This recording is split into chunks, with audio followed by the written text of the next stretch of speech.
Պարոն վարչապետ, դուք հայտարարել եք, որ առաջադրվում եք առաջիկա ընտրությունների եւ կուսակցությունը նոր մոտեցում է ըստ էության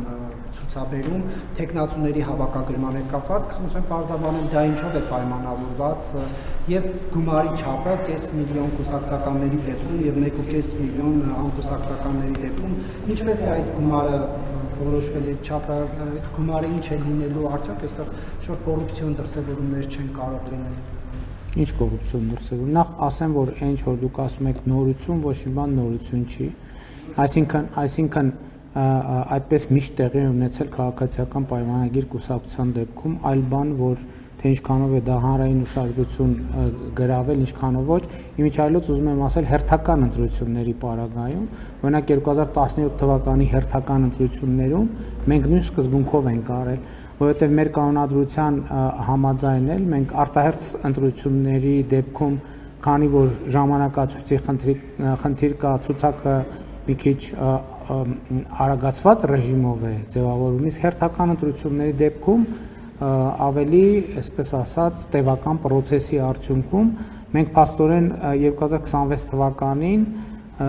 նախորդ հերթական ընտրությունը, որին քաղաքացիական պայմանագիր կուսակցությունը մասնակցել է, եղել է 2017 թվականի հերթական խորհրդարանական ընտրությունները եւ մենք ամեն ինչ նույն ձևով ենք արել։ Երկրորդը առաջադրումների վերաբերյալ տեխնացուները միշտ էլ այդ առաջադրման վճարը իրականացրել են, որովհետև մենք քարոզարշավ ենք իրականացնելու, մենք պետք է նաև մեր ներդրում ունենանք, բավական ֆինանսավորելու։ Իհարկե մենք դրամահավաքել կկազմակերպենք եւ 17-ին էլ ենք կազմակերպել 15-ին էլ, բայց դա նաև նրա համար է, որ մենք որևէ մեկը եթե տեխնացություն է առաջադրում, պետք է նաև ֆինանսական ներդրում ունենա, ընդ որում պարտադիր չի անձնական, որովհետև մեր սկզբունքը հետևյալն է, որ տեխնացու լինելը նշանակում է որոշակի առաջնորդություն։ Հետևաբար յուրաքանչյուրը կարող է կանխավարկածով իր միջավայրում, եթե անձամբ ինքը այդ որոշումը չի կայացնում, իր միջավայրում դրամահավաք կազմակերպել, ընտանիքի անդամներ, ընկերներ եւ այդ ներդրումը անել։ Ինչու կուսակցականներին 500,000 դրամ, ոչ կուսակցականներին 1.5 միլիոն դրամ, որովհետեւ կուսակցականները այս ընթացքում վճարել են անդամավճար,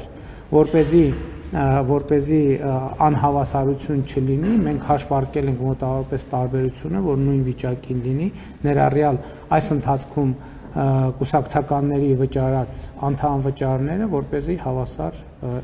պայմաններ լինեն բոլորի համար։